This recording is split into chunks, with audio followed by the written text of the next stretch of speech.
Hello and welcome to this video. There have been a few news in the past weeks and months regarding LEGO electronics, and I wanted to cover them in this video, so let's get started. First of all, and I think that I already did a video on it, there were a few new LEGO education products in the science product line, which is new. And sadly, they don't get that much attention because LEGO education usually is below, or usually people don't really have LEGO education in mind, but they often have interesting electronics. So I think it's great to take a look at it. And they also have some really exciting and cool news. So this is about the LEGO Science Kits. There are three types: grades K2, grades 3 to 5, and grades 6 to 8. And yeah, they're education based, so you might not be able to get them easily, but they have quite some interesting electronics in them because they have a new single motor, a double motor, a controller, and a color sensor. And basically, these are standalone things, so you don't need any connection or so to use the single motor. You can simply start it and then turn the motor, and then it will continue to turn, for example. There are a few different modes which can be used with it. In addition, with the controller or with the color sensor, they can be paired to each other without any computer or so. And then there are pre-made things. So, for example, I don't know if this is implemented that way, but if you show the color red to the color sensor, the motor might stop or something like that. So that's an exciting way to use it, but it's also not really news because the set was advertised like that. The really interesting thing is that now there's a coding canvas available for it.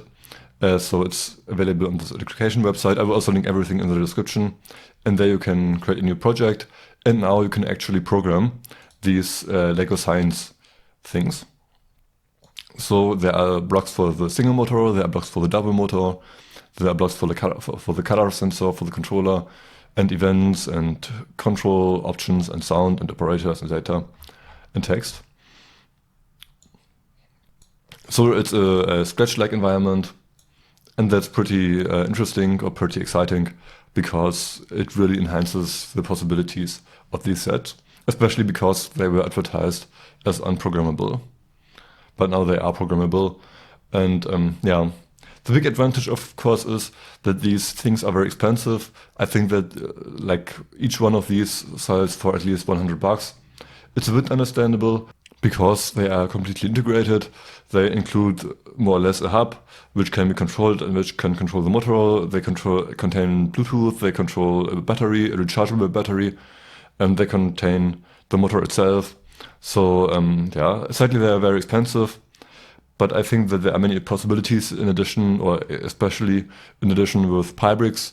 It might be possible to integrate them into other things. So for example, you could build a train layout and then you could build the color sensor just on the track side, and then the train could communicate with the color sensor and it could read or know where the train is without any additional things on the train. Of course, you might be able to build very compact trains with a single motor, but also for other applications. For example, if you have a LEGO Technic model and you have a turntable in it, and you want to have functions above and below the turntable, usually you either have to put the cables through the turntable, which can result into very twisted cables, or you have to put an axle in the turntable, but that also has its disadvantages. And with this solution, you could basically like have everything above of the turntable and then one single motor below the turntable or a double motor below the turntable, and that might make things much more simpler. So I'm very excited about these things, but they're very expensive and I don't have any yet. Yeah, but I think that it really enhances the possibilities with this LEGO environment. Next, there's NXT Scratch. So if you have a LEGO Mindstorms NXT and you want to program it, you can now do it with NXT Scratch. Yeah, exciting if you're interested in that. There are also more news for the NXT because now Pybricks is working on supporting the LEGO Mindstorms NXT. They also work on supporting the LEGO Mindstorms EV3, which will soon be in a beta version. And now there have been a first teaser for the LEGO Mindstorms NXT support in Pybricks. So that might be coming as well. Very exciting things for these older LEGO Mindstorm systems. Sadly, I think that the communication between the systems, like between EV3 and Pybricks, will be very between EV3 and the port-up system will be pretty limited, but exciting nonetheless. And then there's this upcoming, these upcoming controllers by Trixbrix. Trixbrix is mainly a developer of third-party tracks for the LEGO train system, and now they made new controllers, a Switch controller and an all-in-one controller, which can control Switch tracks, for example. And the exciting news is, for one, they are compatible with the powered up remote, and secondly, they are also compatible with the powered up mobile app. So this might be interesting to integrate into the whole system. Again, I'm here also interested in how they will be supported in Pybricks, because the powered up app is limited to 4 hubs, which is pretty limiting in my opinion. And then there are a few things regarding this channel. First of all, as you've seen, the powered up tutorial continues, and it will also continue until at least starting of January of 2026. The parts are already uploaded, so there will be no issues there if nothing unforeseen happens. Then there will be probably on Christmas a review for the LEGO Hogwarts Express. I'm currently working on it. I already motorized it. Like, it will be in the same style of the other train reviews I did in the past months.